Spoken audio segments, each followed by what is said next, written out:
बिस्मिल्लाहिर्रहमानिर्रहीम। स्टूडेंट अस्सलाम वालेकुम। स्टूडेंट्स, उम्मीद है कि आप खैरियत से होंगे। अल्लाह ताला आपको कामयाब करे, सेहतमंद रखे, तमाम किस्म की बुराइयों से बचाए और अच्छे काम करने की तौफीक अता फरमाए। आमीन सुम्मा आमीन। स्टूडेंट्स, आज जो है हमारा लेक्चर नंबर 9 है और हमारी एक एग्ज़ाम्पल है, एग्ज़ाम्पल 5, जो कि पेज नंबर 94 पे है। और ये एग्ज़ाम्पल बहुत इंपॉर्टेंट है, ये बहुत बिग आर्टिकल है।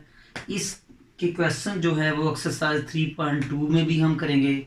इसी टॉपिक के जो क्वेश्चंस हैं वो हम इसी चैप्टर की जो लास्ट एक्सरसाइज है दैट इज़ 3.5 उसमें भी हम करेंगे। थोड़ा सा कॉन्सेप्ट दे रहा हूँ, नेक्स्ट भी कॉन्सेप्ट दूंगा। Solution of simultaneous linear equations. सबसे पहले तो कि मैं लीनियर इक्वेशंस क्या होती है स्टूडेंट। देखिए स्टूडेंट, अगर आपके वेरिएबल की पावर 1 आए तो इसे कहते हैं लीनियर। इक्वल टू की वजह से बन जाती है इक्वेशन। अगर आपके वेरिएबल की पावर 1 आए तो उसे कहते हैं लीनियर। इक्वल टू की वजह से आए इक्वेशन। तो मैंने इस चीज़ को क्लियर कर दिया है कि लीनियर इक्वेशन क्या होती है। लीनियर इक्वेशन क्या होती है। इसके बाद साइमल्टेनियस। स्टूडेंट, जो सॉल्यूशन इस इक्वेशन का हो वही सॉल्यूशन इस इक्वेशन का हो, यानी दोनों इक्वेशंस का अगर सॉल्यूशन कॉमन हो तो इसे कहते हैं साइमल्टेनियस इक्वेशन। इससे क्या कहते हैं, साइमल्टेनियस इक्वेशंस कहते हैं। इसे क्या कहते हैं, साइमल्टेनियस इक्वेशंस। तो स्टूडेंट, मैंने इसका भी ना एक्सप्लेन कर दिया है। तो स्टूडेंट, लीनियर क्या है कि आपके वेरिएबल्स कौन कौन से हैं, x1 एंड x2। दोनों वेरिएबल्स की पावर 1 है तो लीनियर। इक्वल टू की वजह से बन गई इक्वेशन, तो ये लीनियर इक्वेशंस। साइमल्टेनियस इक्वेशन का मतलब क्या है, जो सॉल्यूशन फर्स्ट इक्वेशन का हो वही सॉल्यूशन सेकंड इक्वेशन का हो। सॉल्यूशन ही तो हमने फाइंड करने हैं, x1 और x2 की वैल्यूज फाइंड करनी है। तो दोनों इक्वेशन का कॉमन सॉल्यूशन हो तो हम इन इक्वेशंस को क्या कहेंगे, साइमल्टेनियस इक्वेशंस।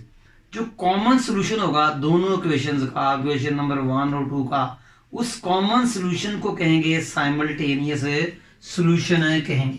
स्टूडेंट, इस सिस्टम साइमल्टेनियस क्वेश्चन को सॉल्व करने के 2 मेथड्स हैं स्टूडेंट। नंबर 1 है बाय क्रैमर रूल। नंबर 1 है बाय क्रैमर रूल। और स्टूडेंट, नंबर 2 है बाय इन्वर्शन मेथड।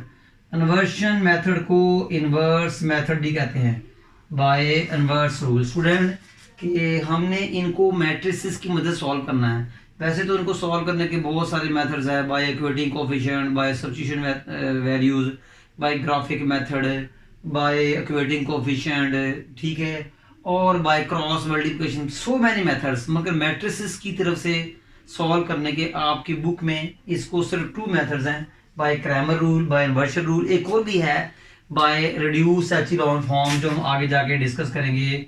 वो क्या है, by reduced echelon form, by reduced echelon form.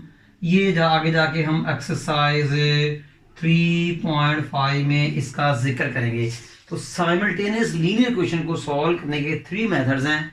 तो ये जो मेथड है रिड्यूस एचिलॉन फॉर्म, और ये 3.5 एक्सरसाइज में है। इन्वर्शन मेथड भी 3.5 एक्सरसाइज में है। क्रैमर रूल भी 3.5 एक्सरसाइज में है। तो तीनों जो मेथड्स है ना, ये आपको इस चैप्टर की जो लास्ट एक्सरसाइज है 3.5 वहाँ डिटेल से मिलेंगे। बट यहाँ भी हम डिटेल में समझाएंगे। तो ये एग्जाम्पल आपकी जो है ना 5 है, इसके 2 पार्ट्स हैं। पार्ट 1 को हम क्रैमर रूल से कर लेते हैं और इसी एग्जाम्पल का जो पार्ट 2 है उसको इन्वर्शन रूल से कर लेते हैं, ताकि आपको प्रैक्टिस मिल जाए। हत्ता कि इस एग्जाम्पल में किसी रूल का जिक्र नहीं किया गया। आप चाहे तो दोनों क्वेश्चन क्रैमर रूल से कर सकते हैं, चाहे तो बाय इन्वर्शन रूल से कर सकते हैं, बट अभी रिड्यूस एचिलॉन फॉर्म में ना आइएगा। बट प्रैक्टिस के लिए मैं पार्ट 1 जो है इस एग्जाम्पल 5 का क्रैमर रूल से करूंगा, और पार्ट 2 जो इस एग्जाम्पल का है वो मैं इन्वर्शन रूल से करूंगा। स्टूडेंट, सबसे पहले हम इसे लिखेंगे इन matrix form.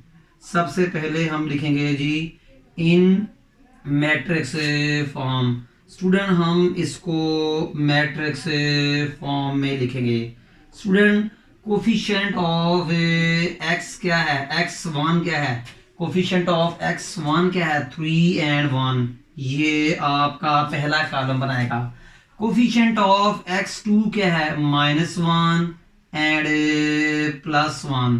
Coefficient of x2 क्या है, -1 +1, ये आपका सेकेंड कॉलम बनाएगा इस मैट्रिक्स का। कौन कौन से वेरिएबल यूज हुए हैं, x1 एंड x2, इसका बनाएंगे कॉलम मैट्रिक्स, इसका बनाएंगे कॉलम मैट्रिक्स। कॉलम मैट्रिक्स इसकी तरफ एक कॉलम हो, is equal to right hand में जो है कांस्टेंट 1 और 3, इसको भी मैट्रिक्स में लिखेंगे। स्टूडेंट इसको कहते हैं वेक्टर मैट्रिक्स, इसको कहते हैं जी वेक्टर मैट्रिक्स, इसको कहते हैं जी वेक्टर मैट्रिक्स, और इसको कहते हैं कोफिशिएंट ऑफ मैट्रिक्स, इसको कहते हैं जी कोफिशिएंट ऑफ मैट्रिक्स, इसको कहते हैं कोफिशिएंट ऑफ मैट्रिक्स। क्यों, ये मैट्रिक्स x1 x2 के कोफिशिएंट से बना हुआ है। स्टूडेंट इस मैट्रिक्स को आप a का नेम दें, इस मैट्रिक्स को आप x का नेम दें, इस मैट्रिक्स को आप b का नेम दें।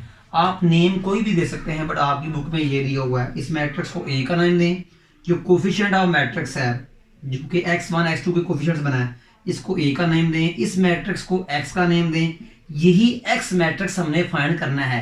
x मैट्रिक्स फाइंड करने से मुराद x1 और x2 की वैल्यूज फाइंड करनी है, और ये b मैट्रिक्स है। स्टूडेंट सबसे पहले हम मालूम करेंगे a डिटर्मिनेंट, सबसे पहले हम मालूम करेंगे a डिटर्मिनेंट, यानी ये देखें, ये 3 1 -1 और 1। a डिटर्मिनेंट बताएगा कि इस सिस्टम का सॉल्यूशन पॉसिबल है कि नहीं है। तो स्टूडेंट ये कहेगा जी 3 को 1 से मल्टीप्लाई करें और -1 को 1 से करें, 3 1s are 3, minus into minus +1, और ये 4 नॉट इक्वल टू 0। तो स्टूडेंट आपका जो ए डिटर्मिनेंट आया है वो क्या आया है जी, 4 आया है। तो यहाँ its solution is possible, its solution is possible. क्यों पॉसिबल है सोल्यूशन स्टूडेंट, इस सिस्टम का सोल्यूशन क्यों पॉसिबल है कि ये 0 नहीं आया। 0 मीन कि ये मैट्रिक्स ए जो है ये नॉन सिंगुलर है। मैट्रिक्स ए क्या है, नॉन सिंगुलर है। अगर मैट्रिक्स ए सिंगुलर हो जाता तो इस सिस्टम का सोल्यूशन पॉसिबल नहीं था। स्टूडेंट अब क्या करेंगे कि आप मालूम करेंगे ए एक्स, अगर 0 आता यही हम क्वेश्चन छोड़ देते हैं कि इस सिस्टम का सोल्यूशन पॉसिबल नहीं है। तो 0 ना आने का मतलब ये मैट्रिक्स नॉन सिंगुलर है। स्टूडेंट इसके बाद हम मालूम करेंगे ए एक्स 1, क्या मालूम करेंगे जी, A X 1। Student A X 1 कैसे होगा, ये जो हमारी फर्स्ट कॉलम है ना, ये जो हमारी फर्स्ट कॉलम है स्टूडेंट, इसको आप इसके साथ रिप्लेस करेंगे। हमारी फर्स्ट कॉलम है, इसको इसके साथ रिप्लेस करेंगे 1 and 3। और जो सेकंड कॉलम है -1 और 1, इसको हम वैसे का वैसे ही लिख देंगे। मैंने फर्स्ट कॉलम को वेक्टर मैट्रिक्स के साथ रिप्लेस कर दिया, सेकंड कॉलम सेम है, इसको भी ओपन करें तो ये क्या आएगा जी, A X 1 determinant 1 multiply 1 -3 multiply -1, 1 जार 1 होता है, minus into minus plus, 3 1s are 3। तो स्टूडेंट ए एक्स 1 क्या आया आपका जी, इज इक्वल टू 4। ये मैट्रिक्स 0 आए, ये डिटर्मिनेंट 0 आए या ना आए, इससे सॉल्यूशन पे फर्क नहीं पड़ता। हाँ ये 0 आए तो सॉल्यूशन पे फर्क पड़ता है। स्टूडेंट अब हम मालूम करेंगे ए एक्स 2, ए एक्स 2 हम फाइंड करेंगे। तो स्टूडेंट ये कैसे आएगा, स्टूडेंट इसको थोड़ा सा आप रेज करेंगे तो आपको ज़रा समझ आएगी। अब हमने सेकंड कॉलम को वेक्टर मैट्रिक्स के साथ रिप्लेस करना है। अब -1 की जगह 1 3 आएगा, -1 की जगह 1 और 3 आएगा, -1 और 1 की जगह 1 3 आएगा। First column same as 3 1 3 1 same as. इसको भी ओपन करें तो 3 मल्टीप्लाई 3 -1 मल्टीप्लाई 1, तो ये क्या आएगा जी 9 -1, 3 3 जार 9, 1 1 जार 1, तो ये ax2 is equal to 9 -1 8। Student ये भी जीरो आ जाए कोई मसला नहीं है, ये भी जीरो आ जाए कोई मसला नहीं है। अब हमने x1 x2 की वैल्यू फाइंड करनी है, तो x1 क्या आएगा student, ax1 determinant over a determinant. ax1 आपने कितना फाइंड किया है 4, तो यहाँ आप 4 लिख दें। ए डिटर्मिनेंट आपने कितना फाइंड किया है जी स्टूडेंट, ये भी 4 है, तो यहाँ भी आप 4 लिख दें। 4 4 से कैंसिल, तो आपकी जो x1 की वैल्यू है वो स्टूडेंट 1 आ गई है।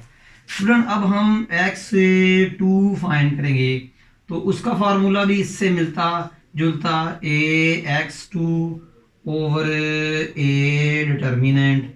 ax2 हमारा कितना है, ax2 हमारा कितना है जी 8 है।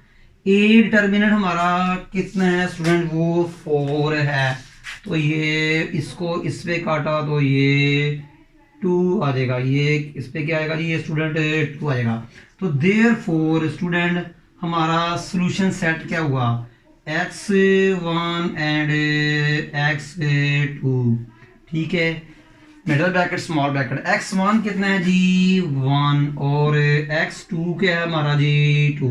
x1 हमारा 1 है, x2 हमारा 2 है।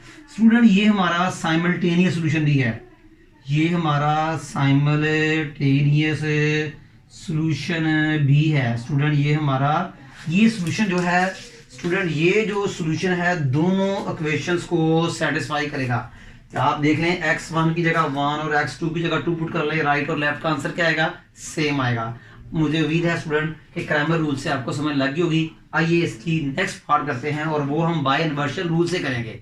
स्टूडेंट पार्ट 2 है कि इसको हम इन्वर्स रूल से सॉल्व करने की कोशिश करते हैं। सबसे पहले आप लिखेंगे इन मैट्रिक्स फॉर्म, सबसे पहले आप लिखेंगे इन मैट्रिक्स फॉर्म। तो कोफिशिएंट ऑफ जो x1 है इससे आपका फर्स्ट कॉलम बनेगा, कोफिशिएंट ऑफ जो x2 है इससे आपका सेकंड कॉलम बनेगा। कोफिशिएंट ऑफ x1 से first column, coefficient of x2 से सेकंड कॉलम। कौन कौन से कोफिशिएंट्स यूज हुए हैं, x1 है x2, इसका बनाएंगे आप फर्स्ट कॉलम, इसका बनाएंगे आप फर्स्ट कॉलम मैट्रिक्स, सॉरी। तो राइट में कौन सा है 4 एंड 12, पार्ट 1 में बता चुका हूँ। इसको कहते हैं वेक्टर मैट्रिक्स, इसको कहते हैं मैट्रिक्स ऑफ कोफिशिएंट। स्टूडेंट ये ए मैट्रिक्स, ये आपका एक्स और ये बी मैट्रिक्स। आइए पहले चेक कर लें इसका सॉल्यूशन पॉसिबल है कि नहीं। तो आप ए डिटर्मिनेंट फाइंड करेंगे, जैसे मैंने ए पार्ट 1 में कहा, तो ए डिटर्मिनेंट फाइंड करना है, तो ये 1 2 और 2 4। स्टूडेंट इसको ओपन करें, 1 मल्टीप्लाई 4 -2 मल्टीप्लाई 2, तो ये क्या होगा 4 1 जार 4 2 2 जार।